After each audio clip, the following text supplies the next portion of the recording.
তিনি শিক্ষকতার সাথে যুক্ত ছিলেন। আমার পেশা হচ্ছে আইনজীবী, আমি মামলা করি, হাইকোর্টে মামলা করি। এই এসএসসি সংক্রান্ত মামলার সাথে আমিও যুক্ত ছিলাম। আমি আজকে অ্যাডভোকেট হয়েছি আপনাদের জন্য, আর আমার আজকে খুব কষ্ট লাগছে আপনারা রাস্তায় বসে আছেন আর আপনাদেরকে এখানে বক্তৃতা করার জন্য আমাকে দাঁড়িয়ে থাকতে হচ্ছে।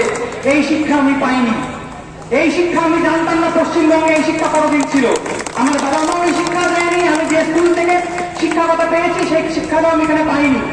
আমার খুব দুর্ভাগ্য লাগছে আজকে এতগুলো শিক্ষক যারা যোগ্য নিজেদেরকে বলে করছেন তারা আজকে রাস্তায় নিচে এই গরমে দাঁড়িয়ে আছেন। শিক্ষামন্ত্রী কোনো বিবৃতি নেই, মুখ্যমন্ত্রীর কোনো বিবৃতি নেই, এরকম প্রশাসন আমরা দেখিনি।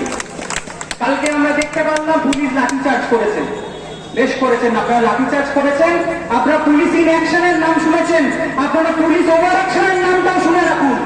আমরা বারবার বলছি, আমি কালকে রাত্রিবেলা রেজিস্ট্রার জেনারেল হাইকোর্টের সেক্রেটারি চিফ জাস্টিসের সেক্রেটারির কাছে মেইলটা জানিয়েছি, আপনাদের বিরুদ্ধে পুলিশ ওভার অ্যাকশনের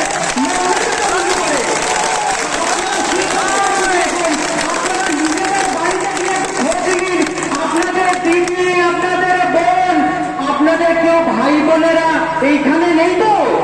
এটা একটু ভাবুন। আর যদি থাকে তাদেরকে কি বলছেন চলে যান? সেরকম কি ঘটনা আছে? যদি সেটাও থাকে সেটাও কিন্তু প্রকাশ্যে বলুন। আপনারা যাদেরকে মারছেন তারাও কিন্তু আপনাদের বাড়ির লোক হতে পারে। এই ঘটনা নিন্দনীয় ঘটনা। আজকের দিনে দাঁড়িয়ে বারবার আমরা যখন এই মামলার সাথে যুক্ত হয়ে হাইকোর্টে এবং সুপ্রিম কোর্টে বারবার আমরা প্রধান বিচারপতি জাস্টিস দেবাংশু বসাকের ঘরে, জাস্টিস সঞ্জীব খান্নার ঘরে আমরা বলেছিলাম যে আপনাদের কি সমস্যা আছে। আমরা পর্ষদকে বলেছিলাম, আমরা কমিশনকে বলেছিলাম, আমরা তালিকাটা প্রকাশ করুন। তারা এফিডেভিট দিয়ে বলেছিল যে আমাদের কাছে সংখ্যাটা আছে। আজ অব্দি সেই সংখ্যা কিন্তু আমরা পাইনি, আজ অব্দি সেই সংখ্যা পাইনি। কিন্তু সেটা আমরা দেখতে পেলাম যে 3রা এপ্রিল যখন 3রা মে এই রায়টা যখন বেরোলো তখন আমরা দেখতে পেলাম একটা টাইম লাইন দিয়ে দেওয়া হলো। সেই টাইম লাইনটা হয়ে গেল 31 ডিসেম্বর।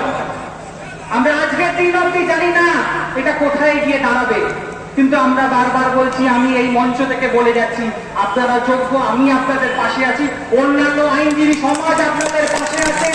আমরা যতটুকু যা আইনি সহযোগিতা দরকার আমরা লড়বো। এবং এবার বলে যাচ্ছি যে কালকে যে ঘটনা ঘটেছে এখানকার পুলিশ বিধাননগর কমিশনারেট তৈরি থাকুন ওভার অ্যাকশনের জন্য।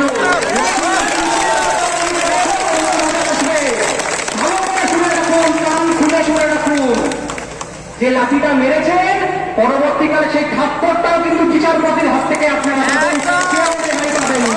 এটা বলে আমার বক্তব্য শেষ করলাম। সাবধানে থাকবেন, সুরক্ষিত থাকবেন।